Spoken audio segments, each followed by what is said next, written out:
a glass to the past, and the ladies cross the ages, fallen fathers from the motherland whose lives are on the pages. And the bard who said it best when he told us all the world's a stage.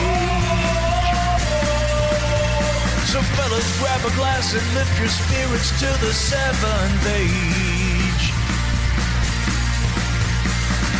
Welcome, one and all, to the Seven Ages Audio Journal. It's time once again to pour up a glass and pull up a chair as we gather together here in our favorite corner of the Crosstime Pub, on the hunt for answers to the ways of the ancient past.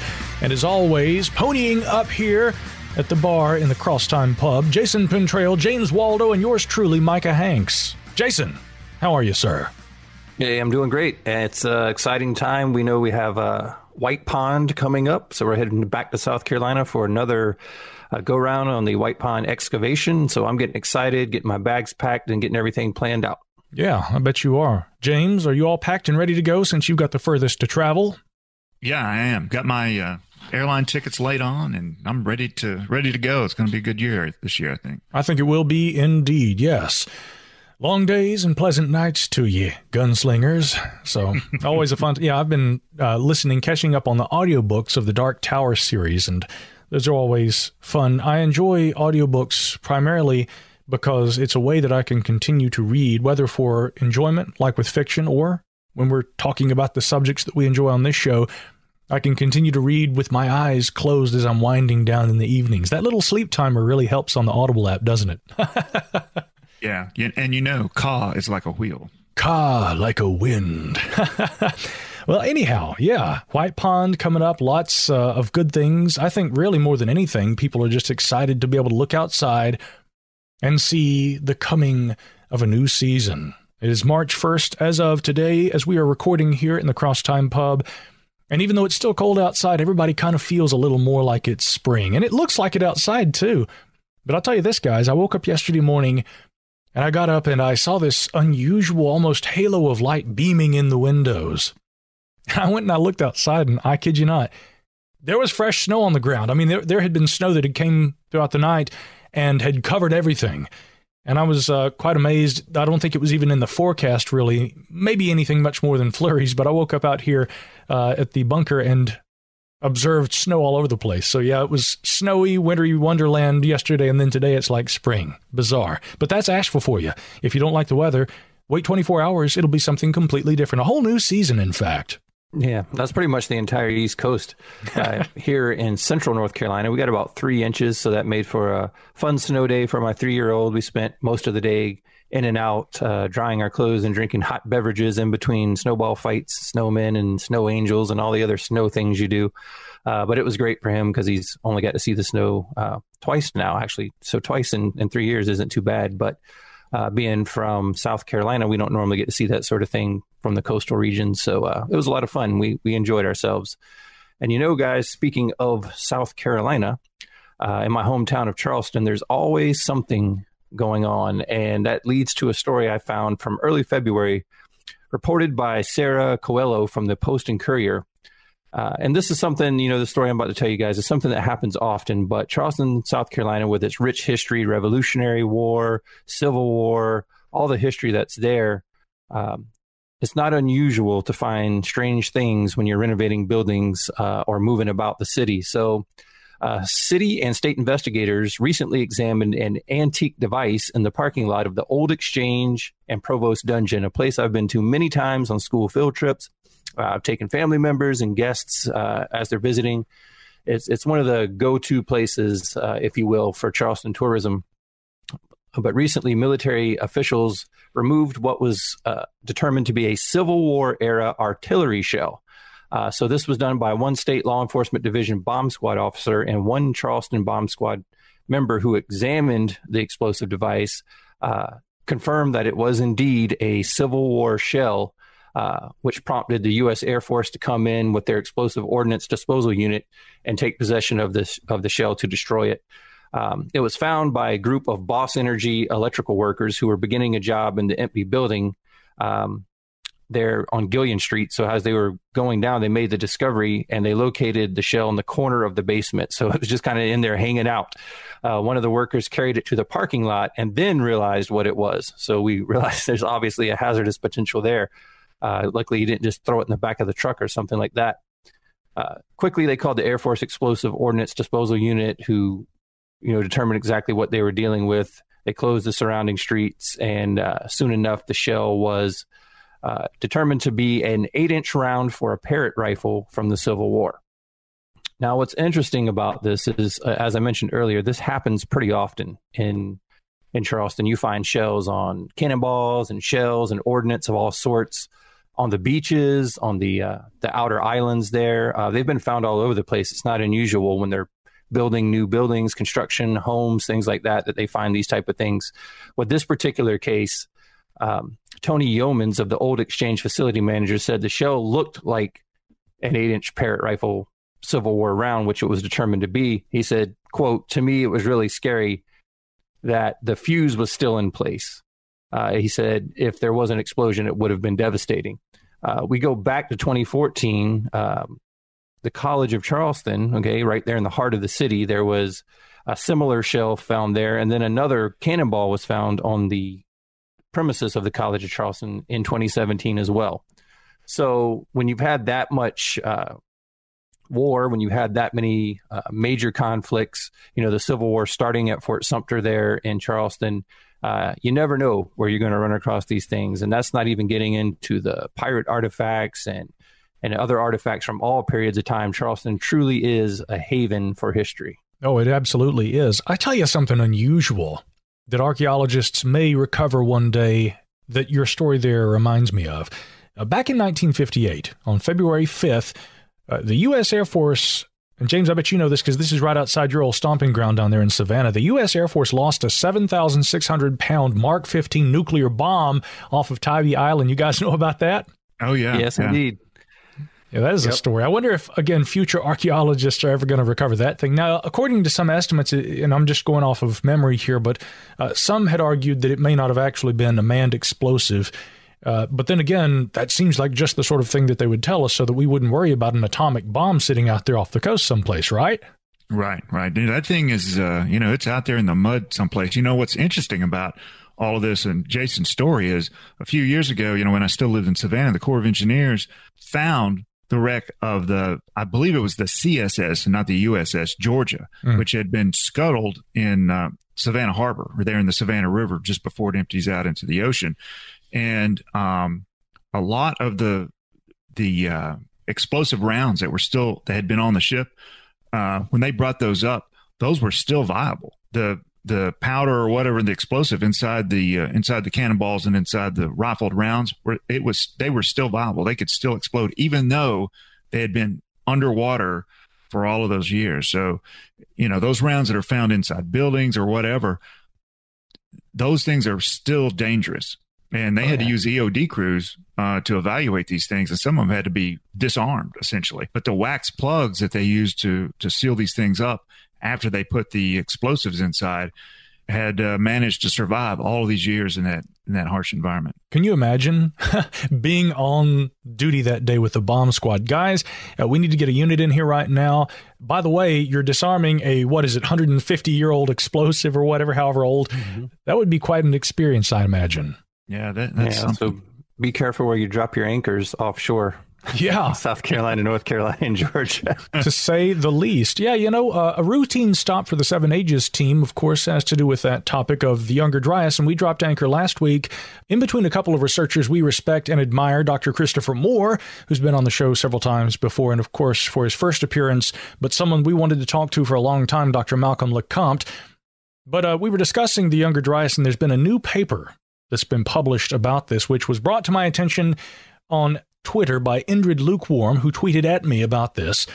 And so thanks, as always. If you find a story you'd like to hear us cover, tweet at us. You can tweet at 7 Ages Research or tweet at one of us. My handle on Twitter is at Micah Hanks, just my name, and probably I'm more active on Twitter than either of my colleagues here. So if you're a Twitter user, probably best just to send it directly to me.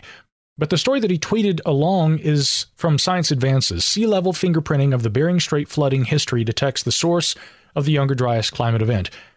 And this is interesting. I just want to touch on a couple of brief points from this paper here. What they argue is that observational records of the Bering Strait flooding appear to show contradicting info about when the reconnection occurred. There, as we were exiting the Pleistocene, the famous, and again, one thing that always has to be remembered is there was sort of this window as the ice sheets are receding that there would have still been enough land exposed before the sea level rise actually covers that land bridge. And it has long been the contention that migratory paths that came over land into North America during that period would have only had that short period when that land bridge actually existed. Which is interesting because it's raised some debate over the last few years about whether the land bridge hypothesis is indeed the most viable. Now, of course, I think the team here would agree with me. I look at these things as saying it is neither this idea or that idea. It's probably a combination of many.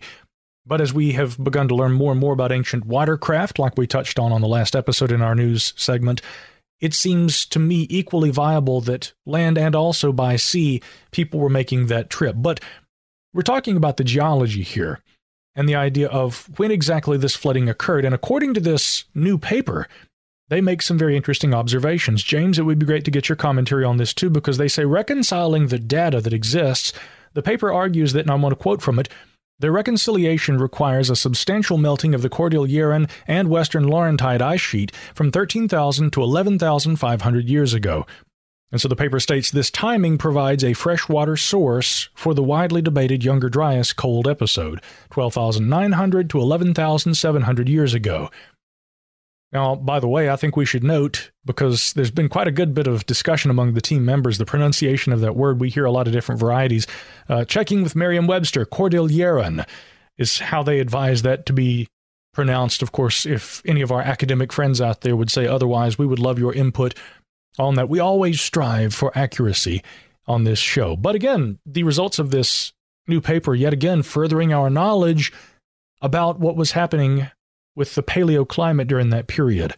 A lot of questions, of course, still remain. So some of this, well, it's not really an argument, but what they're pointing out could probably have been inferred anyway from what we already know about the end of the last major glaciation and the Younger Dryas period. So as temperatures warmed globally, the ice sheets, would begin to melt. And, we've seen that from the paleo climate record, which would mean that sea level would rise. And then during that Younger Dryas period, temperatures cooled off globally again for about 1,000 years. That would, we could infer that more ice would be retained at the caps or in the ice sheets, and therefore sea level would begin to drop back down again. And then as the Younger Dryas ended and temperatures began to warm back up, sea level would begin to rise because ice would begin to melt. And eventually it would get to where we are today because the ice sheets are gone and sea level is relatively stable as compared to the changes that had gone on at that time. Yeah, I see what you're saying. In other words, the Younger Dryas itself and the knowledge of there being this temperature reversal in that period would be the rationale for differences in glaciation and flood runoff. Again, the freshwater runoff they're talking about in the paper. And so like you're saying, you could infer that there would have been these sort of two stages that they describe during that period. Right. That's exactly what I'm saying. Yeah, which is interesting. It is great that we're finding more and more data to support, again, what you, I guess, would propose to be kind of a self-evident hypothesis.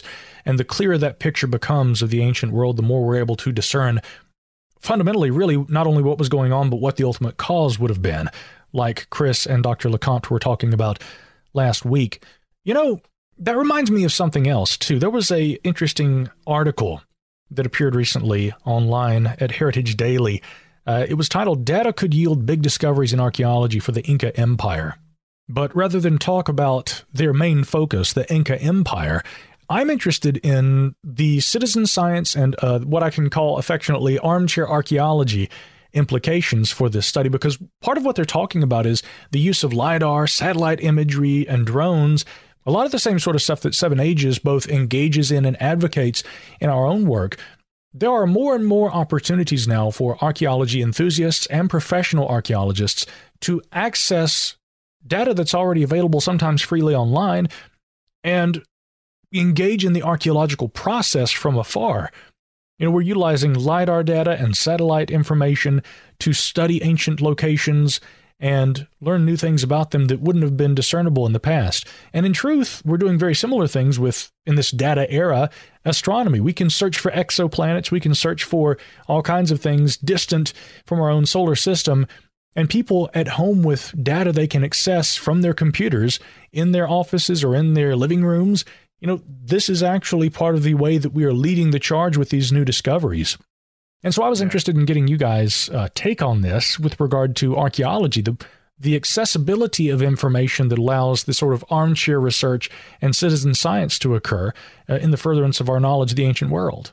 The days of the 19th century, early 20th century, Indiana Jones style exploration days are over. Thankfully, I think for the most part. But and I've thought about this for a while, but I think there's some pretty astounding discoveries that are going to be made very soon from the use of this data. And a lot of this stuff already exists, and I'm sure somebody has probably has this or has done some work on it, but a computer algorithm that could analyze that data for patterns and geometries that are, likely to be man-made or non-natural items could be used to winnow through all, let's say you got LiDAR data for 1 million acres of rainforest. It's going to take a long time to, for somebody to go through all of that and kind of analyze and try to find interesting things. And you have this algorithm that can do that for you in a few seconds and really narrow the search down. Yeah, and you guys remember last year when we talked about the Guatemalan LiDAR survey that produced over 60,000 new Mayan sites to be explored. So just in one sweep, over a broad area like that, we've pushed archaeology forward, but we've also ensured this science has a future because there's more and more that's being discovered. We're constantly talking about the possibility and likelihood of offshore sites. So underwater archaeology is going to continue to grow and develop. And it's just something that archaeology will certainly be locked into, not only that discipline, but many other sciences together as we move forward in the coming years.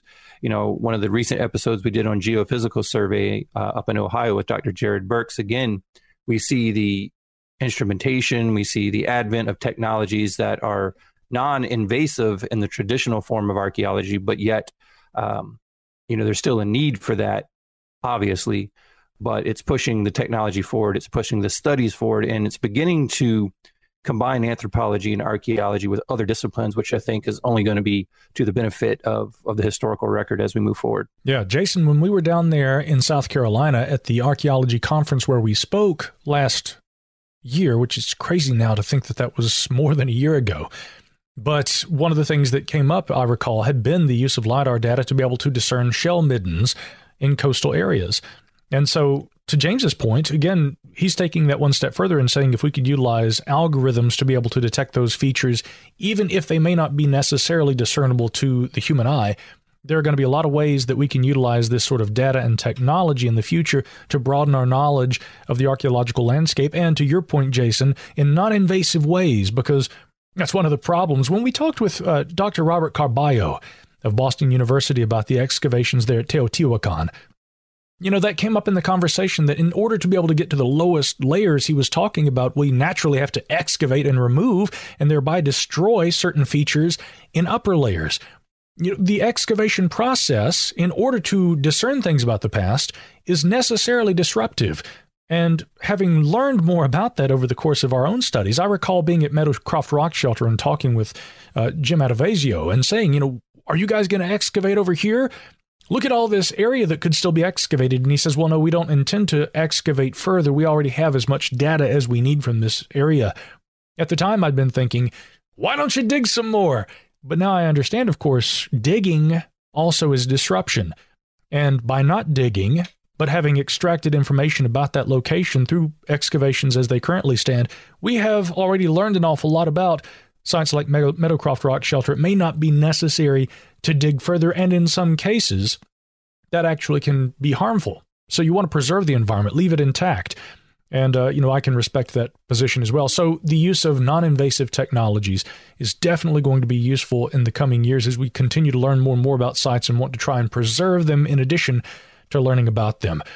James, I know you've been learning an awful lot about archaeology out there in Arkansas. Didn't you have an announcement about some forthcoming events that are going on out your way? I did, actually. Thanks for asking. So March is Archaeology Month for Arkansas. And I'm just going to read a little bit off their website here. It says Archaeology Month is an annual event designed to broaden the public's interest and appreciation for Arkansas's archaeological resources and to encourage the public's participation in conservation and preservation efforts. If you'd like to know more, you can visit their website at archaeology.uark.edu, or you can just do a search for Arkansas Archaeology Month. Excellent.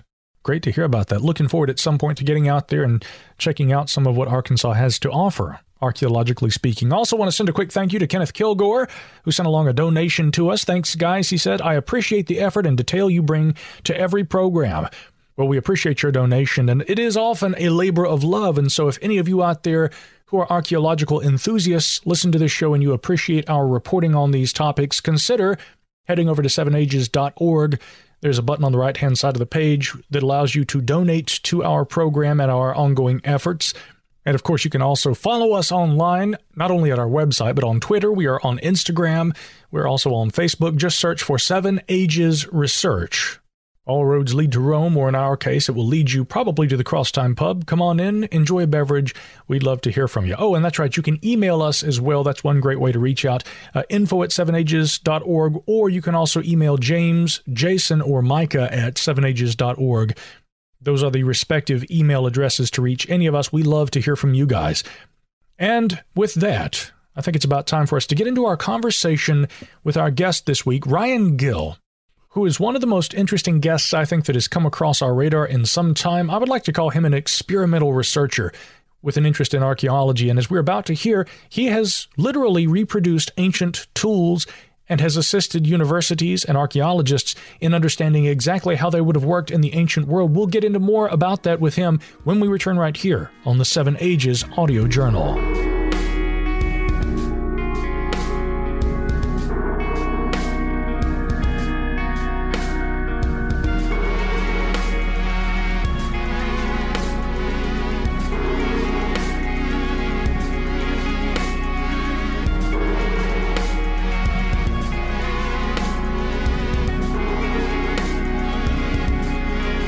Ryan Gill is a professional builder of primitive weapons who has not only studied the tools of Stone Age craftsmen for many years, but has worked to resurrect and replicate them.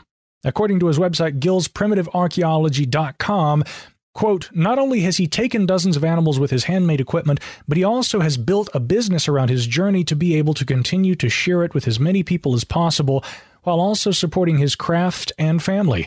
Unquote. Now, Ryan is also professional consultant and builder for the anthropology department at Texas A&M University, and I'm really excited to have him joining us here on this edition of the 7 Ages Audio Journal. Welcome, Ryan. Yeah, thanks. It's great to be here. You were suggested to us by one of our YouTube subscribers who left a comment and said, hey, guys, you really should look into Ryan's work, see what he's doing. It's fascinating. And so I did. I always take those suggestions to heart, and I popped over to YouTube and logged on to your channel, and immediately I was like, oh, look at all this material that we've got to get through. And I just started clicking on videos, and I just kept watching and watching and watching. And really, it was quite fascinating to see someone who is in your position, and it's so rare. How does one become involved in primitive style hunting? Where did this journey begin for you? It really started when I was a kid, going to the traditional bow hunters of Florida with my father, and we just shot traditional bows. But I used to watch the guys that were shooting kind of the twisted primitive bows. They would walk around. A lot of times they were wearing buckskins and kind of dressing the part and shooting these primitive looking wood bows. And I was like, that's really calling to me. And so as I kind of got older, I started picking up pieces of wood and starting to try to make bows, and asking some of these guys about it, and you'd kind of pick up a little tip and trick here, and I just really kept running with it. And next thing you know, I'm in my early 20s and the economy drops out. and you just kind of resort to the stuff that you know. And, people are like, oh, I really like your bows. Oh, I really like your stone knives. You want to, would you be interested in selling one? I'm like, yep, absolutely. So, and then next thing you know, we're, 15 years later. And now, I've got so many irons in the fire, I don't even know which direction to go half the time. But, we just keep expanding between the product and then working with universities. And of course, the more I do, the more attention I get. So. Well, that's really a great problem to have is staying busy that way in something that you love doing. I mean, certainly we all wish that we could be involved in something full time that we love. Something that I did notice with what you're doing is it's so much more, like you said, than just bows or just atlatls or just primitive weapons. You've really grown this into a large business with many different avenues. How do you begin to balance all of those different things, and where do you see the business going to the next step? I guess mostly I just absolutely love what I do, and I'm not the type of person that looks at a clock to say, when am I done working? I look at a clock and say, how much more time do I have to work before I have to go in and start relaxing for the night so I can get some sleep so I can do it again tomorrow. So I'm very, very work driven. So I'm constantly looking for the next project. So it's not hard to find inspiration in the shop. And I've got like no fewer than probably 10 projects going at any time. I just keep running circles while something else is in a stagnant point. I'll just move right on to the next and just kind of keep going. And as far as the future, I don't know. I think it's I've like I said, I've got so many irons in the fire. It's almost like seeing which ones want to work the best, and then those are the ones that get the most attention. So you just keep planting these seeds and watering the crops, and the ones that grow the highest, those are the ones you spend the most time on. Yeah, and that makes perfect sense. I understand exactly where you're coming from with that. A lot of times you have to just let these projects lead you, and wherever they take you is where they take you. We've discovered that with our own podcast here. It's often been that way. One of the primary things that we want to discuss here tonight, and it will go back to primitive technology. So we're looking back to the earliest hunter-gatherers here in North America, some of the most primitive technologies. And one of those is the atlatl. I want to begin the discussion there because it's such a unique type of weapon, such a unique implement for hunting, something that I think a lot of modern hunters may not even be familiar with. What is the origin of the atlatl? The origin goes back really far. Of course, there's no solid dates, because it's such a degradable weapon system, typically made out of organic materials. But I think there's some evidence of the atlatl existing as far back as, give or take 40,000 years in the Europe-Eurasia area. I'm not such a historian to know exactly where. I think just because a lot of it can be speculative. If you find something that looks like it's atlatl related, but you can't really guarantee it. But it's certainly been around for tens of thousands of years, without a doubt. And that's main theory, of course, that peoples that migrated to North America brought the atlatl with them. And of course, I know there's somebody inevitably even listening to this going, you guys are saying that word wrong. And because there are so many different pronunciations for it, sure. And the linguists are tearing us apart right now. We just don't know it. Although, arguably, they probably never called it an atlatl, right? I mean, who knows what they called it?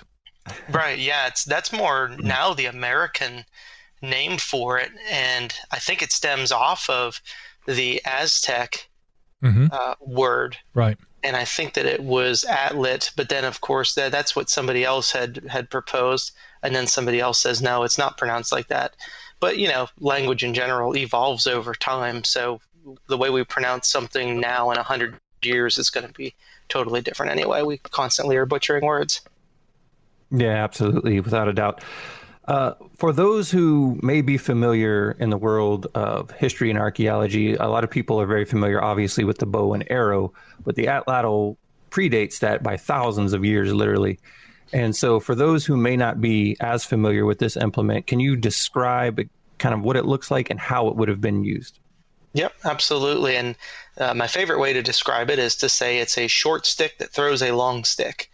But the short stick has a spur on the end that basically captures the back end of the spear. And so it gives you another joint in your arm. So the short stick essentially turns into, and it's not terribly short, there are many different lengths. My big game hunting atlatl is about 30 inches long, but that gives you the extra leverage to throw this spear, and also that extra joint. So if you do anything sports related, when you throw something, a lot of throwing is with your wrist at the end, and that last little bit of joint is adds extra power. Well, that's essentially what the atlatl's doing, is it's taking your wrist and making that even longer, and so you can get a lot of leverage and power behind it. So that one of my favorite things to do is, if I'm teaching a class or at a university and I've got an atlatl, is I take the spear just by itself and I hand it to the biggest kid in the class and I say, throw this as far as you can, and they hoof it out there 40 or 50 yards, and they feel pretty good about themselves. And then I put one on the atlatl and just kind of gently lob that thing, and we'll knock it out there 2 or 3 times the distance and say, see what this adds when you have the technique down. So it's usually a pretty eye-opening thing for people that have never seen it before. Well, certainly. And while we're talking about the atlatl, have you, through your own personal experimentation, learned any other kinds of hunting methods, perhaps similar to the atlatl, that have a mechanical advantage, or for that matter to the bow and arrow, that are natural, intuitive creations? Or is it likely that tools like the atlatl and the bow are the best and therefore the most frequent innovation, no matter where they appear in the ancient world, if that makes sense? I'm just wondering if your own experimentation with these kinds of ancient technologies has led you to any kinds of innovations of your own, in other words. Yeah, somewhat. I definitely have kind of elbows deep into a lot of different weapons over the years, and there's even variations of the atlatls that would use kind of a rope that attaches to the end, but to me it's much more difficult to be accurate with that, where a static stick is just the same thing over and over and over. And even anything from throwing sticks and boomerangs and kylies, that kind of thing, I've messed with that kind of stuff a lot. But really, when it comes back to it, I just keep circling right back to the atlatl or the bow and arrow, just because I know, at least for myself, when I'm practicing this, it's so versatile in what kind of game I'm hunting. Meaning I can literally go out and I can hunt rabbits with this, or I can hunt a moose, where if you're carrying something like a throwing stick, you're not really hunting moose. Right, or a sling, or a slingshot for that matter, or any other number of different methods of launching projectiles. So in other words, what works, and there's a reason why anywhere in the world these innovations occurred the way that they did. It was their effectiveness, probably. Yeah, absolutely. And of course, it's easy for me to be opinionated, because opinions are, what do they say, the lowest form of intelligence. But I believe that, especially because we're finding evidence of atlatls being around so long and much earlier than the Ice Age, in which people were able to cross these distances that now we can't, that they didn't necessarily come up with this independently of one another, but it was, the technology was brought in. Right. And because it kind of evolved in that spiderweb fashion, as it worked out through different areas, different continents, where the bow and arrow was very much stopped by the oceans, because the seas receded and the ice melted. So very interesting. Just theory based on common sense, and that's a lot of what I do, and it may not even hold water, but like I said, I can have my opinion. For the atlatl, in terms of, I guess, modern terminology, when we talk about projectile weapons, including even firearms, a lot of times things are measured in feet per second. So I was curious, has the difference between a normal throwing of a spear and the energy that's able to be imparted into the projectile for an atlatl, has that been measured in any way? Yeah, we actually did that after the bison documentary. We took the same exact spears that I used, and then some other ones, some hardwood spears, and shipped them to Texas A&M, and they used a very high speed or high frame rate camera, I think up to 2,500 frames per second. And we're able to calculate the energy off of some of my spear throws. And it came in at about, of course, there's a little variance in there, but kind of averaged out what I believe was 68 joules of energy, and I believe that is 68 or 72. I'd have to even go back and look for sure, but it was very comparable to a modern day compound bow. So a pretty significant punch. That's really significant. Without impressive. the mechanical advantage of a compound bow. Yeah, the compound bow of the ancient world, in other words. So much of this has to do with the mechanical advantage that you are able to achieve in order to bring down large prey. And in the ancient world, quite obviously, we have some archaeological evidence for preferences in terms of certain kinds of game. I know, for instance, in various different regions, that's going to vary, but certain blood protein analysis has shown that buffalo, or, again, bison antiquus, megafaunal bison, things along these lines certainly were preferential, maybe for taste, certainly for the protein intake. James, also, I'm sorry, you wanted to jump in as well. Yeah, as we were talking about compound bows, a question occurred to me. Does this qualify as a primitive weapon for like deer hunting season? You have bow season, modern gun season, black powder season, and usually for bow season, I think the actual terminology they use is primitive weapons. Yeah. Is this covered under that?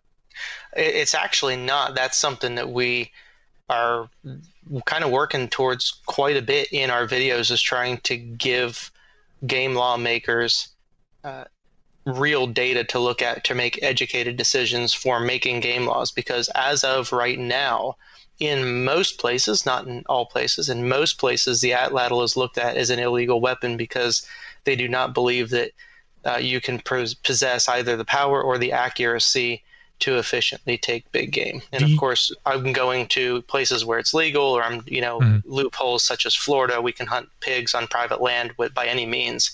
So I do a lot of pig hunting with it. And as I collect data and share with everybody freely, I'm hoping at some point they'll catch on. They'll say, hey, look, this guy's put a lot of information out there. Maybe we should start looking at that instead of just assuming that it's not a productive weapon or an efficient weapon. Do you contest that opinion that this is something that people, generally speaking, should not use? I mean, quite obviously, to operate an atlatl, you need some sort of training and experience, but if one could undergo that, if there were programs, where someone could learn to effectively utilize this kind of tool for primitive hunting. Again, it's funny to me that in many states, muzzle loaders are considered a primitive weapon and fall into that category we're talking about. So, I mean, why not an atlatl if someone is trained? Would you say that it is wrong to presume that this is not an effective or safe weapon for modern hunting? Yeah, it's definitely wrong to presume that. It should be legal. I mean, it should be a human right, quite honestly, to be able to hunt with an atlatl. It's where we came from. We wouldn't be here, in part, if it wasn't for the atlatl. So we have the capability to use it effectively, but there are concerns that people have brought that kind of same thing up. Well, then you have these people that are untrained, that are out there wounding game. But from my experience, does anybody here that I'm talking to, do any of you hunt at all with anything? I have in the past, yes. I'm not a frequent hunter today, but I've undergone the training course. So yeah, we could ask a question and say, well, if you have a 1-month archery season, and you're used to shooting a modern compound bow, but you only have 1 month to go out and actually hunt and fill your freezer, or punch your tag on a big buck, whatever your goal is. Are you going to allocate any of that time to hunting with an atlatl unless you feel super confident that you're going to be able to kill something with it? And 99% of people in America would say, I'm going to take the compound bow, because their end goal, humans in general, like to try to make things easier. That's why bow hunting gets easier all the time. That's why rifles get more accurate. So we're trying to make it easier for the hunters to be successful. Most people do not want to go back. So to think that somebody's just going to wander around with a stick and they're going to be wounding stuff, could it happen? Yeah, but I mean, statistically, people are wounding novices, really, that have never hunted before, that pick up a compound bow and say, I'm going to go out and shoot, and they watch people on TV shoot 80 yards with a compound bow, and they're like, well, I'm going to go out and try to shoot a deer, and they're winging arrows through the trees and wounding. Statistically, there's way more animals being wounded by novices with modern weapons than there are with primitive weapons. I mean, obviously, because less people are hunting with them. Sure. But simply, too, it's going to be so much more difficult for a novice to even hit a deer. And they're not going to have any confidence. They're going to look at it like, I'm wasting my time. Why am I out here? And even if they do have confidence, there's a very, very high chance that unless they have practiced and practiced and practiced, they won't even get an opportunity to throw at a deer. It's so much more complicated than just being in the woods holding the weapon saying, something's going to come by and I'm going to stab it with a spear. It's so much more complicated than that. I mean, in all likelihood, someone who is inexperienced with a primitive weapon like an atlatl, they're more likely to miss their target than to wound it. Although, again, for me personally, that's always been an issue. The idea of inexperienced sportsmen injuring an animal because they are not accurate with whatever means they use, which, again, that's a whole nother conversation. But I would argue that, again, the likelihood is that they'll actually miss the target. So it's obviously a very specialized form of hunting. But, again, that's interesting coming from where you are. And really, I guess, in a lot of ways, you make a great argument, especially considering that, the compound bow would be preferential. But, of course, most people have rifles, and they go out and they utilize rifles, which are a much more mechanically precise and simple method of harvesting, which only further, I think, makes the point that you're making. Those who are going to try this are more likely to have put in the time because they want to be accurate with what they achieve with it and using it. Yeah, absolutely. And really, archery was under fire in the same exact way that the atlatl was back in the 1950s, 60s, and 70s. Because when my dad grew up and had an interest watching Fred Bear shooting these fiberglass recurves or old wood recurves, people used to refer to archery hunters as gangrene hunters. Well, you'll shoot it today and you'll find it 2 or 3 days later when it died from gangrene, because they just simply didn't look at it. They didn't believe that it was an efficient or a humane way. And look how far we've come from there. And it would be the same thing. It rolls down to public opinion.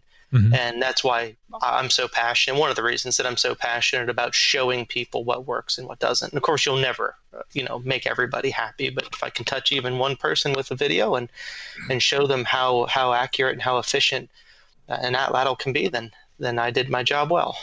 Sure. Yeah.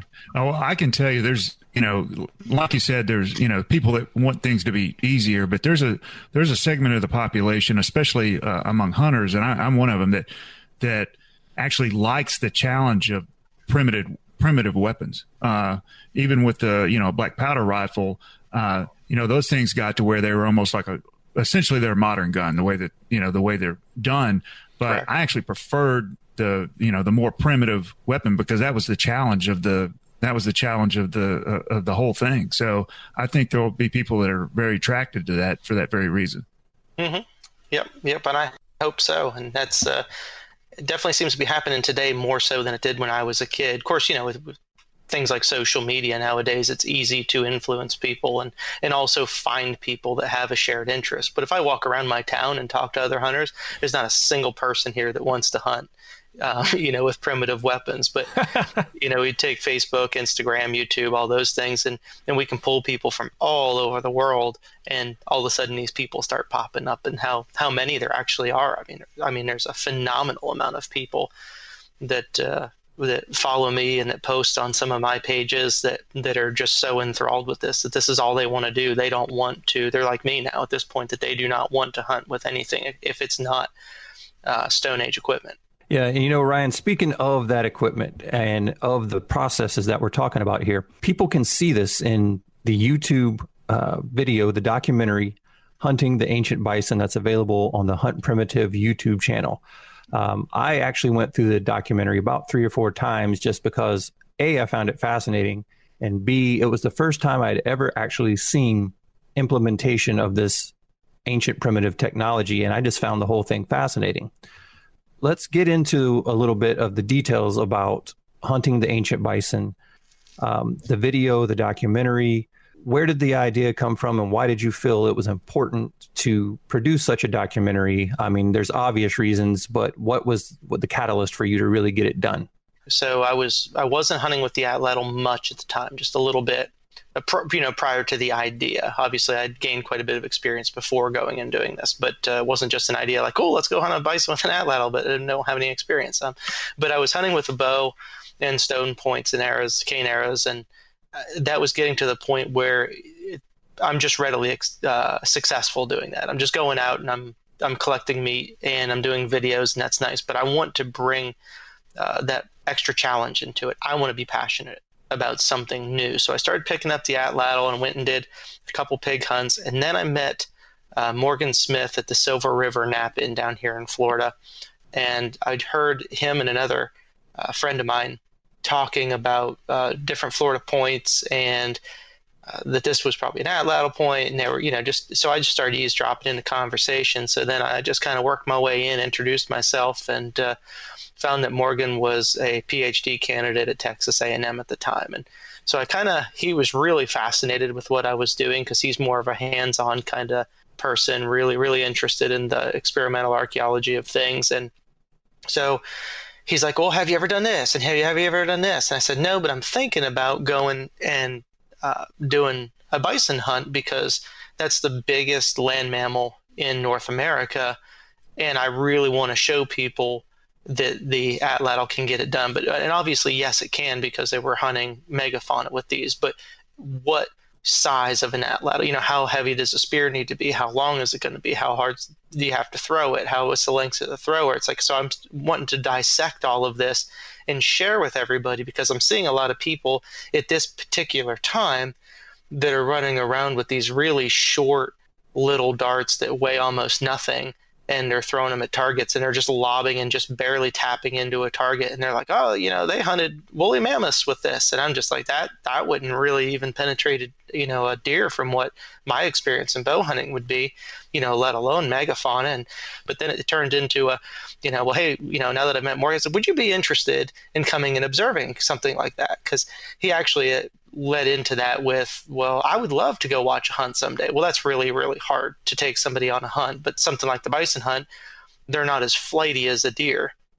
So it's a lot easier to say, hey, do you want to, kind of hang back 100 yards and just watch kind of what happens? And he's like, yeah, sure. And he, of course, never thought that was ever going to happen. And then about a year went by, and I started really getting very, very comfortable with my atlatl throwing, saying, I know I can deliver a spear, into the vitals of a bison at 20, 25 yards every time without a problem. I don't want to wound something. I want to always put it right where it needs to be, 10 right. out of 10 times. Mm-hmm.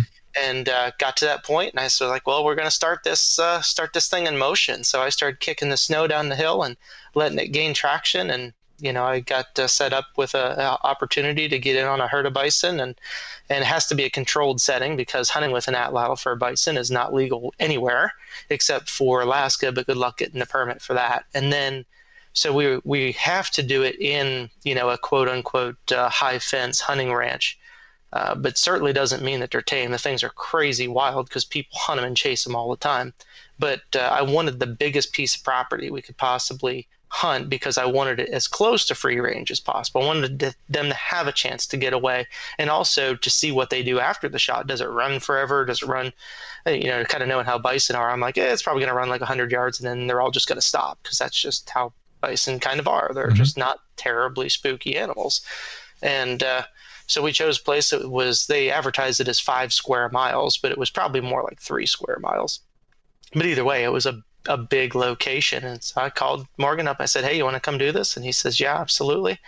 And I said, well, man, if we're going to do this, and I'm going to film it, next thing you know, I'm like, well, if we're going to do it, let's really go on out. I got friends to help skin this thing. So I've got other guys that have experience with Stone Age tools. I'm going to ask them, bring them along. And now it's like, well, let's get an extra cameraman involved. And so it just turned in. I was like, if you're going to be a bear, be a grizzly. So we just turned this into this great big production on a low budget. And by low budget, it's still very expensive. But, figured let's do something with it that hopefully we can, do something that nobody else has done on camera, and actually taking an animal with the atlatl and processing it with stone tools and all of that. So. Yeah, before we did the interview here, or began the interview, I should say, the guys and I, we were talking about this, and, the idea of having to simulate certain aspects of the way hunters in the ancient world would have carried something like this out, because, again, these days, quite obviously, having a discussion like this is controversial for a number of reasons. One, where can you hunt legally with an atlatl? Two, there's the whole question over hunting that a lot of people would ask too, but and further, applying science to it, I mean, really, in terms of simulation, you had to simulate certain things, like you mentioned, going to a controlled environment where you could legally use an atlatl to do this, in the furtherance of and in cooperation with Texas A&M, who are trying to understand the efficacy of this method of hunting as best we can in the modern world. Really, in terms of simulation, there's only so much you can do without actually recreating one of those ancient hunts. And that's correct. Yeah, and the way that you guys had to go about this, again, I get that a lot of people would be like, why are you guys going to all this trouble, all of these kind of things? But again, how better are you going to know the ancient practice? If we really want to anthropologically and otherwise understand these ancient practices and where we come from, like you said, to borrow your own words, Ryan, then to recreate that as carefully and in as controlled an environment as you possibly can. I can imagine it was quite difficult to, meet all of those parameters in this sort of an environment. Yeah, absolutely. But, one of the good things also about being in this controlled environment was, yes, they can get away from you, and so it's very fair chase. No, it's not free range, but it's very fair chase. They can absolutely get away from you in 3 square miles, right, and hide very, very well. It's hard to imagine actually how a herd of 60 bison can hide in 3 miles in the woods, but they absolutely do. But it also gives us the opportunity to make a shot, but if we make a poor shot and the animal is really going to suffer unnecessarily suffer, then we can bring in a rifle and at a distance put the animal down. And so that was kind of a thing that I was like, I do not want to shoot this animal with a rifle. And that's another reason that I wanted to be so positive that I could put it where it needed to be. Because if you just simply put a spear into it and then say, okay, well, I got a spear into it, and then you start shooting it with a rifle, you miss all of the data of how long did it take the animal to expire, and how far did it go, and all that kind of stuff. And so, it's really short term. You're talking 9 minutes from first spear to animals incapacitated. So it's pretty short amount of time compared to, unfortunately, people watch too much Hollywood and they think the second that a bullet hits something, it gets X's in its eyes and dies. But we learned a lot about that, because you'd have to say, well, a deer, it's down and dead within like seconds. So under a minute, it's completely dead, but it's basically has fallen over within usually about 6 to 8 seconds. So I've got many instances where I've shot stuff on camera and it runs and it falls. And then after 5 minutes, I got up relatively close again, and I put another one through it just so we could get more data. Like, well, shoot, we're going to get more penetrative data. And then if you kind of compare that to real megafauna, bison antiquus even, that was much larger, and then also compare that to a mastodon or a mammoth, it could take, much longer, even with a perfect shot. And so then you start to really understand and appreciate the benefits of cooperative hunting. And it has very little to do with the ethics of, like, these people 10,000 years ago would not have cared if the animal suffered when it died. Like, I'm sure there was a certain amount of compassion where they don't want something sitting there suffering, but you're also talking about using gear that took a long time to build. There's a lot of allocation of time into building this Stone Age gear. They didn't have a metal knife or a bench grinder or a bandsaw to be able to build this stuff. They're working this out. So they're not going to just keep putting spears into this thing until it stops breathing. Once it's basically down and they know they've got it, they're just going to let it go. But that would be important for us to know. Well, whenever they speared something, be it a bison or, potentially a mammoth or a mastodon, how far did it go? Could one spear bring it down? And that was part of the study that we started getting a lot of questions from people in university thinking, well, atlatls can kill stuff, stone points can kill stuff, but they had to throw a lot of spears into one bison to kill it, or they had to just keep chasing it and putting spears in it. And I wanted to show that a single person with even one spear could bring a bison down. And we showed that with the first spear without a doubt. Even when we put the second one in it, it was unnecessary at that point. I mean, it was just a matter of time. So, I mean, we learned so much in doing that, and were really able to show a large amount of people how efficient the atlatl system really is, even on an animal the size of a bison. It was probably about 13 or 1,400 pounds. Yeah, that's amazing. So, kind of in that vein, let's talk about Flint knapping and materials. As a geologist, that's one of the things that's kind of interesting to me about this. And I know people know kind of basically that it's chert or flint that's used for the most part. Specifically, being an Arkansas native, I'm curious if you've used and what your opinion is of novaculite, which is primarily comes from this part of the world. And what kind of projectile points you use in the bison hunt? Yeah, I've definitely heard of novaculite. That was the very first rock I ever hit, was a piece of novaculite. And at the time I hated it, but it wasn't the rock's fault. It was just I had no skill working it. Now I like it just fine. And there's so many rocks across the United States between that and obsidian. Everything's got their own properties, and everybody always asks me which one's the best rock. And there's not necessarily a best. There's good grade of basically every rock, and then there's really crappy grade of every rock. So that's what I would rather look for, is a good quality rock, regardless of where it comes from or what its makeup is. But in the bison video, we used Edwards Plateau, specifically Georgetown was the rock that we used. And of course it was raw as well, because we wanted to keep with the paleo or transitional paleo theme. And so we didn't do any heat treating of it, of course. So everything that we worked was just raw stone, but that's a relatively easy stone to work raw as well, which paleo peoples would have certainly sought out the easiest and the best quality stone to work, knowing that they didn't have an understanding of heat alterations at that point in time. So what about the spear itself? Is it a heavier weight wood? That was actually river cane. It was about 9.5 feet.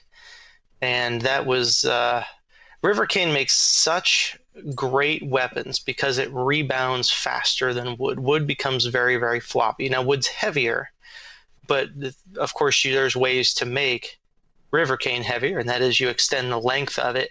And also you just selectively choose ones that are a little thicker walled.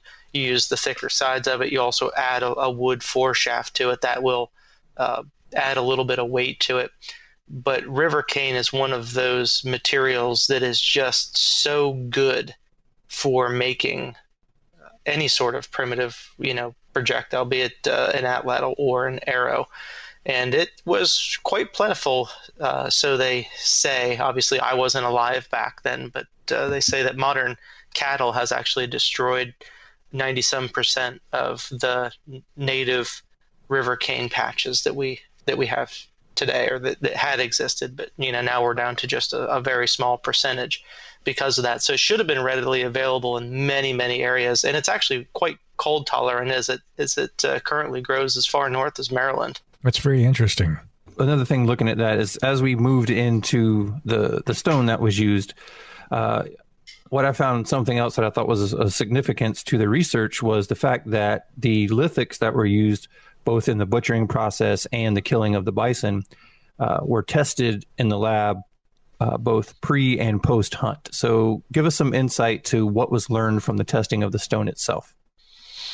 I don't have all the information on that. In fact, they're still doing some. Of course, you know how university stuff is anyway. Usually it's incremental and takes a large amount of time. It's actually only been a year since we've taken the bison, and only six or so months since we released the video.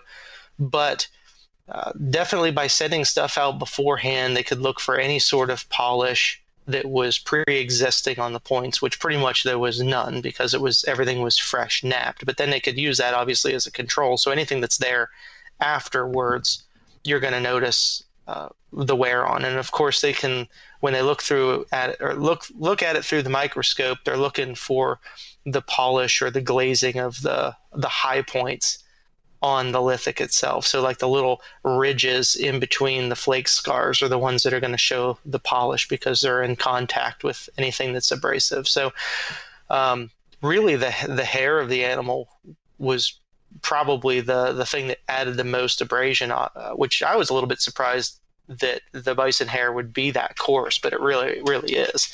And it dulls the edge of an incision flake really fast. Like we were getting like a foot or two of incision before it was like, okay, well now we need a new one because this one's completely dull and we're just not cutting anything with it. And then of course the biface knives, we messed with those quite a bit, and I still prefer those over even the incision flakes, even to make the incision, because you're almost like using a carpenter's saw, and you're able to rip across it. It's just a different motion. But yeah, so just they could look at the lithics beforehand, and then we sent them back after, and I was there and filmed some of that on site where they're looking at some of the polish that exists. And of course the reason kind of for doing that is so when they find, say, a kill site of, a bison in the future, or really anything, that they would be able to, if they find the, any sort of lithic artifacts, they could look at some of them and say, well, there's just a flake here. And somebody'd say, well, it's just a debitage flake. Well, they could compare the edge of that flake and say, well, this shows very consistent abrasion like we've seen on, the bison carcass flakes that they used for incisions. And so it just adds a little bit of insight to, some of the artifacts that people could find. And, it's more of I wouldn't call it a database, but it's an analog, maybe. I don't know. I'm not coming up with the right word, but it's well, yeah. It at least gives insight, and it gives you a base to work off of, and that makes perfect sense. Another point that you guys mentioned during the documentary that we often run into here at Seven Ages, because we do a lot of excavations. I'm a flint knapper myself, so I'm always working with different stones and things of that nature, is large blades versus small points. So to the average person who doesn't really spend a lot of time with artifacts, handling them, observing them, creating them, I think oftentimes people think that you have to have this massive blade in order to drop an animal, when we realize those are generally butchering tools. So my question to you is, what style of point did you use on the bison hunt, and approximately how big was the point that you used? I used a kind of a Dalton style that had a very sharp needle tip. So it had very straight edge geometry. It had no roundness in the nose whatsoever. And that was a little bit of some of the questioning that we had with, comparative to like a lot of Clovis points or Folsom points that were used in bison hunts that have a little bit more roundness in the nose. And I wanted to use, in my experience, what would penetrate the absolute best first. It's like, I want to go into this. I've never speared a bison. I don't know if we're going to get 5 inches of penetration or if I'm going to blow out the other. I have no idea. So it's like, I'm going to go with the point that I think is going to work the best from my experience. So I went with a Dalton, and it was probably about I can tell you exactly because I have casts of the point. They're just not sitting in front of me, but probably about an inch wide.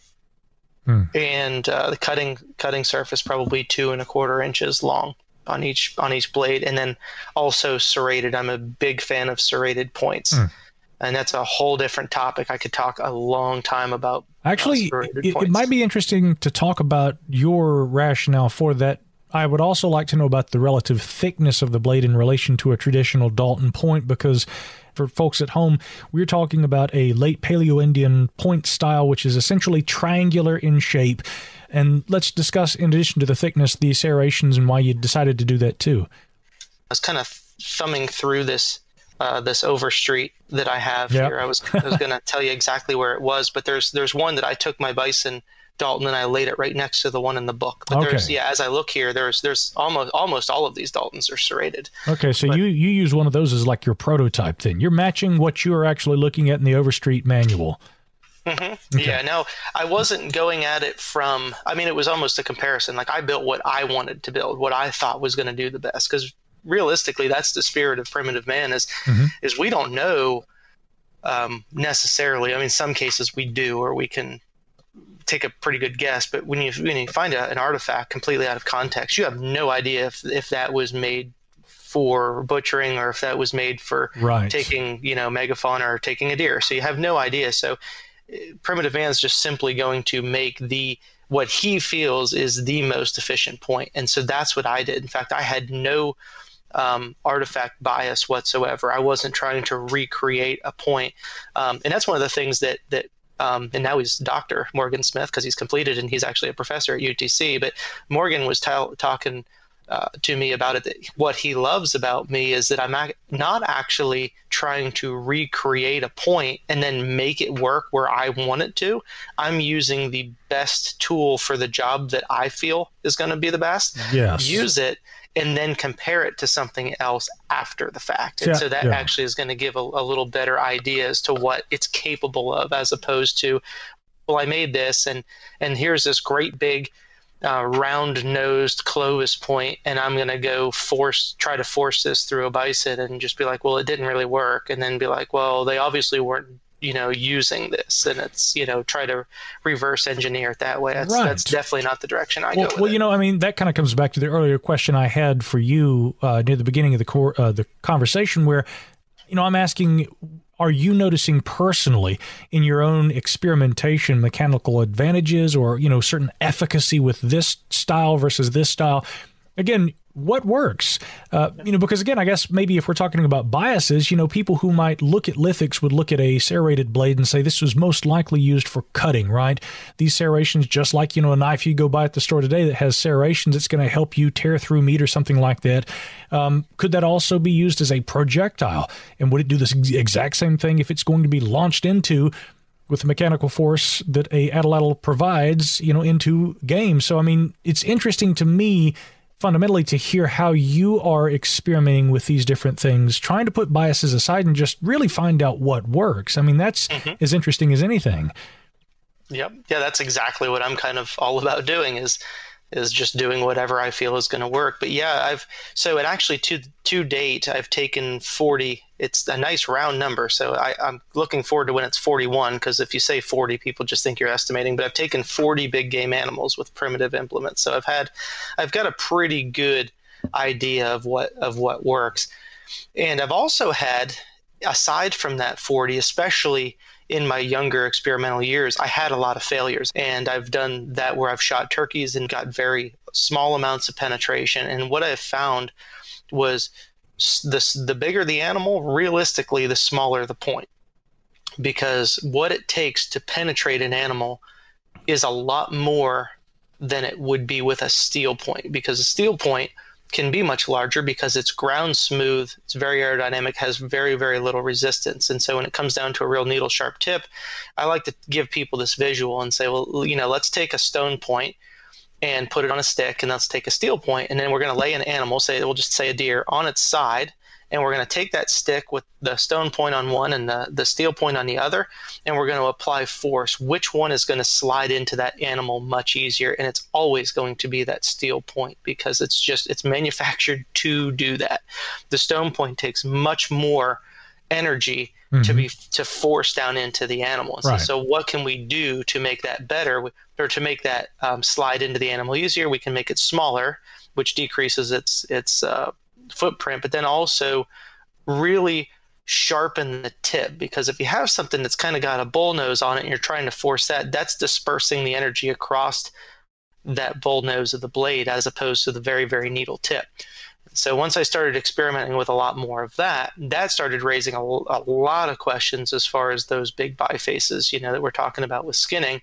And then as far as the serrations themselves, I had several instances where I had shot animals and I didn't get very much blood. I thought I made a good shot, but I didn't recover the animal. And so I started trying to say, how can I make this point sharper? Like, I can always find a way to try to make it penetrate better, but really what can I do to make it sharper? And I got to where I was able to make the serrations. And there's a difference too between a serrated point and a serrated point that's actually sharp, because we can just cut notches and it looks serrated, but it's not actually sharp. And if you're looking at an artifact, it could be subject to erosion, and that's why it's not sharp. It's been laying in the ground for how long, or it could have been used and lost its sharpness after it's gone through an animal or raked across the bone. But I was able to produce a very, very sharp edge with using serrations. And the size of the serrations, obviously, if you get really big, you're talking about even more drag, so now it's harder to penetrate. So there is a sweet spot. You want small serrations, but if you're trying to make something pretty and make it have a smooth edge on it, it's at the end of the day, it's not very sharp. But I've gotten to the point, basically throughout my hunting career, that I'm able to take a serrated point that's, 3/4, 7/8, 1 inch wide, and I'm able to put it completely through the animal. And we even did that with the serrated Dalton point, both of them that we put it completely through the bison at one side of the rib cage, out the other rib cage, and both embedded into the shoulder meat on the opposite side. So full penetration, and that's with the serrated points. Wow. We can obviously see here, as we've gotten into the conversation, how much science was actually done, how much was observed, how much information was gained from this one bison kill, but also wanting to be, making sure that everyone listening understands that how much really was learned from the hunt. We want to fill in some of the gaps pertaining to the bison itself. So sure. Using those stone tools, how long did it take to process the corpse, and what became of the remains after the hunt? Okay. Well, we ended up only doing one half of it with the stone tools in the time frame that we had. Morgan was leaving the next day, and so he wanted to get as much data as possible. So rather, I only had about an hour and a half of daylight left. So this is where it can kind of get a little bit complicated. So part of me was like, well, we could leave it here and we could come back in the wick. We could take the guts out of it and prop it open and cool it down, and we can work on it in the morning and we can have all day tomorrow. But we are under this time constraint, which I'll never do again. I'll always make sure that there's plenty of time. But Morgan wouldn't have been there to record, the tools that we're using, the amount of time that we're using them, and then label each tool, collect all the debitage. I mean, he collected absolutely everything. When we were smacking flakes off, I didn't even realize it at the time because I'm in work mode. He's collecting every tiny little piece of debitage because that is the archaeological site. That's something that you guys come and dig it up later. And they're like, well, where did all these flakes come from? It's like, well, tool manufacturing on site. So he's collecting everything. And we didn't want to miss any of that. And he's leaving out the next morning. So I said, well, let's do as much as we can. So we knocked the hide off. We knocked the front shoulder off of it. We started removing meat from it. And of course, once we ran out of camera light, that's kind of when we had to stop with what the camera showed. But of course, we continued to work down through as much as we could until it was like, yes, we can't see. We've got a fire going. We finished up a little bit of filming around the fire for some, creative editing and whatnot. And then the idea would be, true primitive man would have just stayed right there with a fire.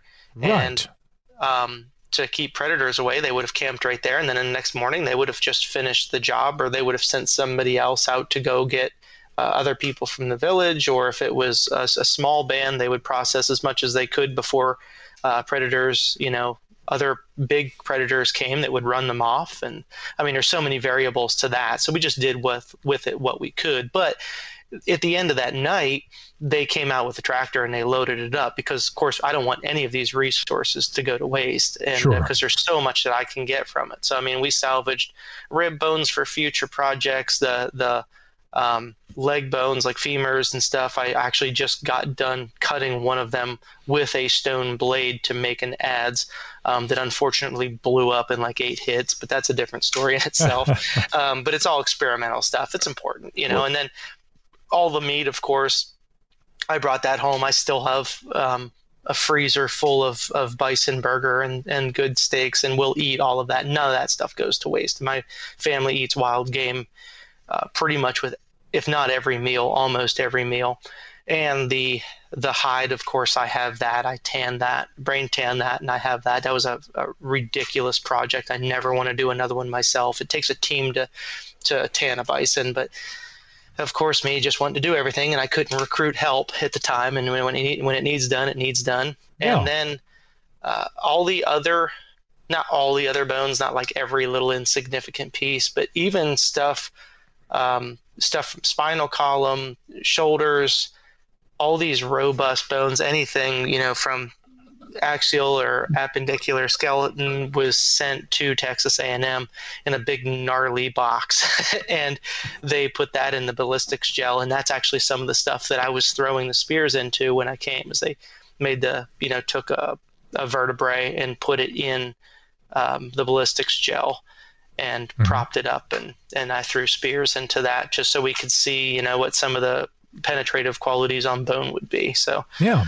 you're going to record the speed and do it. You might as well have a target that you can do something with. Yeah, absolutely. And Ryan, immediately something that comes to mind here is hearing the process as you describe it causes me to think differently about how ancient people would have done this in the field. Again, I guess there's this idea that, well, here is the best place to camp, and we're going to disperse out from here and we're going to hunt. But when we come back to the hunt, if we don't find anything, we're going to be, or rather to the campsite, we're going to sit here and we're going to flint nap all night. And as you're describing, I mean, these are stone tools. They're imperfect. They're likely to break, especially when they're in use. And so as you're describing the butchering process, I'm thinking, where we find these areas of debitage where there are flakings and, flint napping, I mean, the evidence of what we would presume is a campsite, I mean, it probably is that, but it's also probably where a kill site was. I mean, this is where people were working. It was a very active and fluid kind of process. And I mean, there were a lot of dynamics going on there. And so even in my own mind, we have, I think it's our tendency to take our modern technological conventions and to project those things onto with expectations for how these things were done in the ancient past. But immediately hearing you talk about, look, I put myself in this position, we recorded everything and looked at this as analytically as we possibly could. We really took this processual approach, and here are the things we learned. And just hearing you describe it makes me think completely different about the hunting and harvesting process for ancient Americans.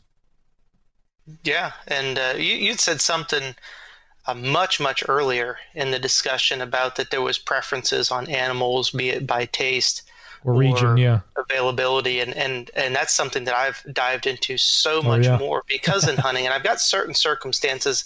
I won't really go into the specifics and the circumstances, but when you have an animal that's easier to hunt, say now we're hunting with just let's say it's 9,000 years ago, and we have bison, and we have bears, and we have deer, and have antelope and peccary, all in this kind of area. What is the easiest animal to get close to kill? And it's going to be the bison. Yeah. It's the least likely to run away from you. It's also going to yield the most meat, and it's also going to yield the most resources. Easiest target too, maybe, right? I mean, it's large.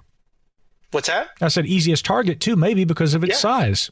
Absolutely. So instead of saying, well, now we're going to go out and try to hunt a deer that is extremely spooky, I mean, you could allocate a whole season in a modern deer season trying to kill a deer with an atlatl and not be successful. Did they kill deer with them? Absolutely. But it'd be much more of an opportunistic thing because they had something easier to hunt. They're looking for the easiest way to get meat. But of course, if they're walking along and a deer wants to be super stupid and walk right in front of them and they can throw it and kill it, they're absolutely going to do that. But they're always going to be looking for the easiest animal to hunt in that situation. And we've got a project coming in May that it's going to be more of it's going to be a series is what it's going to be on my channel, in which I'm taking a group of people that are professionals in primitive hunting and primitive skills, and we're going to go out for 10 days and hunt.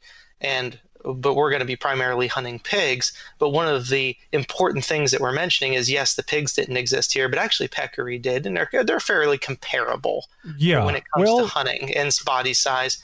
But the pigs are so much easier to hunt than the deer. Mm-hmm. And so that's something we're going to talk about. It's like, we're literally doing this. We're eating whatever we can get.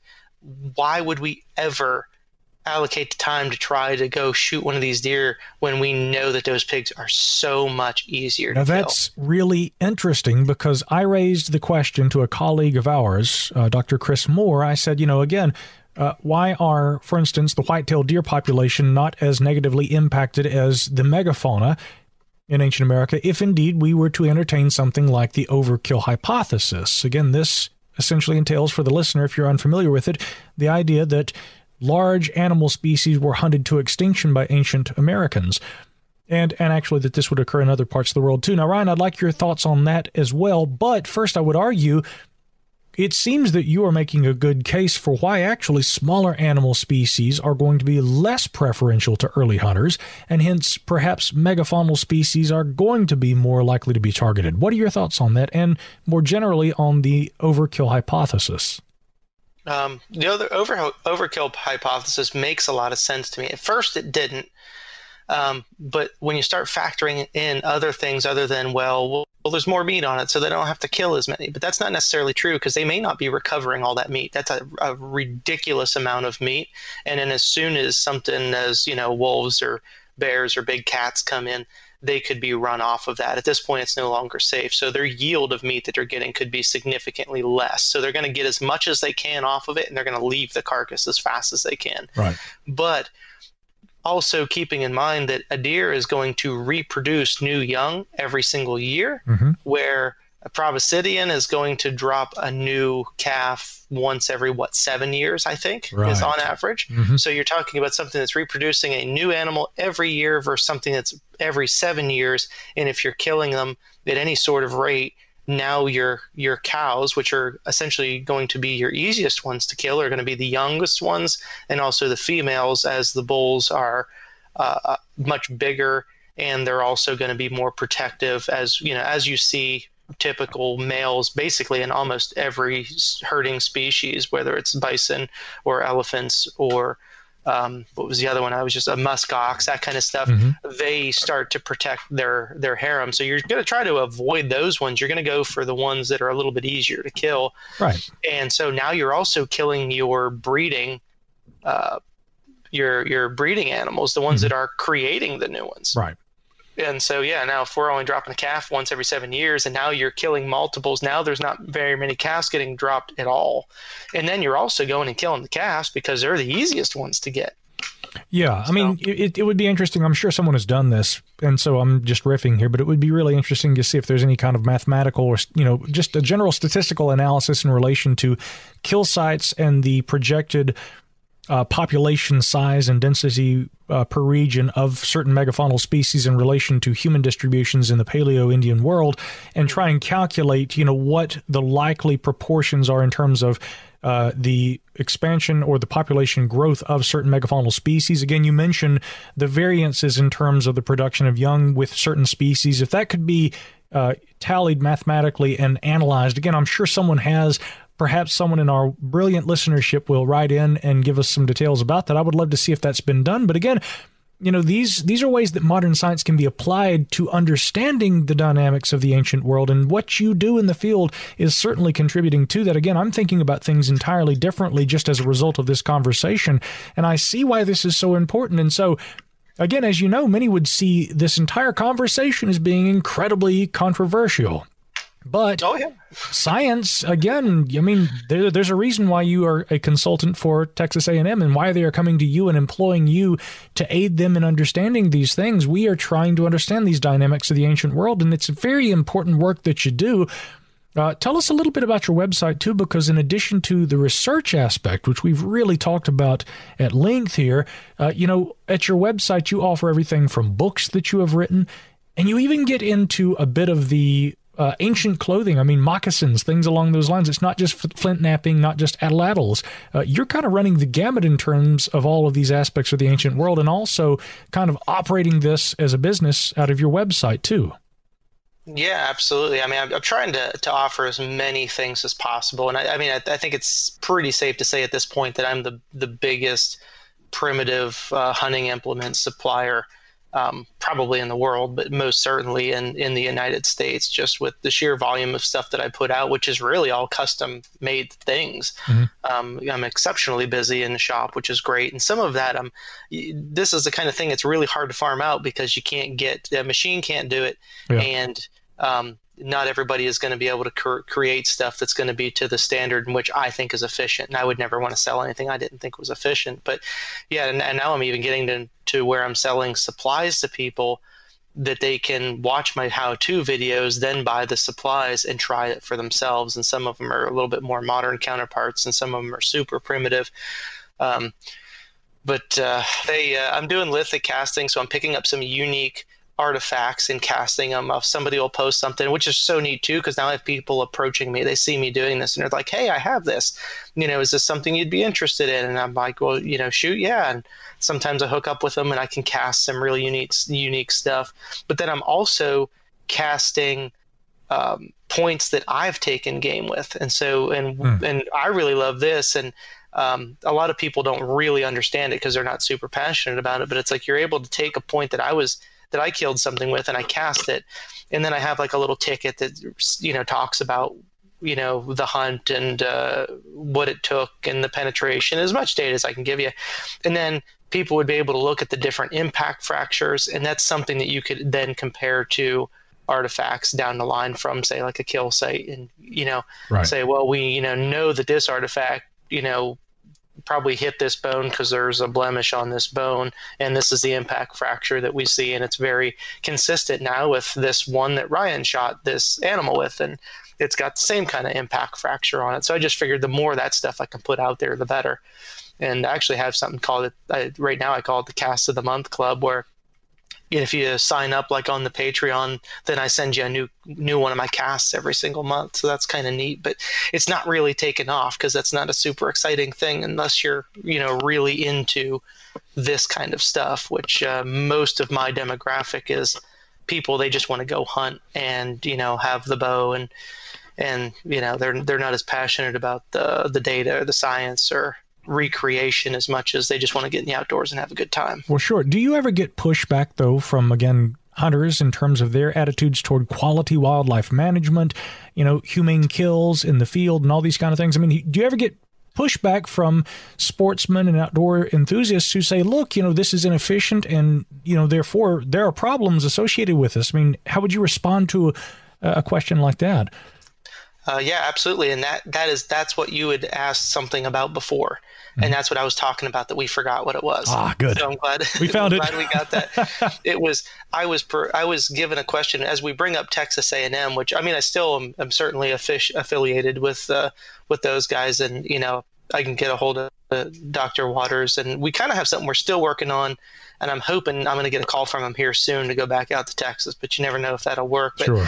Actually, Morgan Smith, that he's graduated from there, and now he's a professor at UTC. So I've actually kind of shifted where all my stuff really is to UTC. But of course, I'll work with anybody too. I just want to give data out to anybody that's willing to take it, essentially. But I get pushback even from university level or other people that say this isn't experimental archaeology. And I'm like, if this isn't, I don't know what is. And even more so, I kind of usually call it recreative archaeology. I don't feel like I'm experimenting with much when I hunt because I already know what's going to work from my past experience. My experimental stuff is stuff that happens at home, but the hunts are usually recreative, and I'm demonstrating that it works rather than forming a hypothesis and testing it without knowing the answer. I typically know before I go out, but I still get pushback even from other people in the professional field. Like somebody says, how would this ever get past an ethics board? There's no way. And I think it is important to mention that this is not in any way funded by a university. Like I've been paid by universities for coming and teaching, little courses or classes for a week, or to make a product for them to test. That's normal stuff for me, but like no university funded the whole bison project. So I just want to make sure that I clarify that, because somebody's going to go in and be like, we're going to do everything we can to shut Texas A&M down now because this was not their project. This. Right. Yeah. It was totally funded by my business. Right. And so I'm able to do whatever I want. My business is hunting. And honestly, I'm not concerned with other people's opinions on what's ethical and what's not, because I hold myself to a much higher standard than anybody else does. That to me is evident from this conversation, and yet I could see how people would see it otherwise. And again, that almost, gets into, philosophy. But, in terms of what you do, Ryan, it reminds me an awful lot of the role, and this is something Seven Ages looks at an awful lot, the role of the avocationalist. In certain capacities, an avocationalist, whether it's a collector, who's picking up, surface finds and things like that, and reporting these back to, a university or to friends in academia, who can use that information. You're doing the same thing in a different way. You aren't collecting arrowheads and taking them to your local university and having an expert, document these and analyze them. You're providing data of a different kind, but nonetheless, again, even though you're self-funding this, you are providing that data in the furtherance of our scientific knowledge of these things. That to me is very useful. And I see, despite the controversies associated that are inevitable with relation to how you work, I see the merit to what you do. And again, I guess my big takeaway, weighing all of these things, is if we really want to know how the ancient mind worked and how this process of the ancient hunting and harvesting of megafaunal or, non-megafaunal species occurred, there's no way that it can really be simulated. It has to be, like you said, recreated. So I find this incredibly interesting. Again, your website, once more, for people who are interested in finding out about what you do. Huntprimitive.com. Thank you so much, Ryan. Ryan Gill, ladies and gents, thank you again. We hope you'll join us again at some point in the future here on the 7 Ages Audio Journal.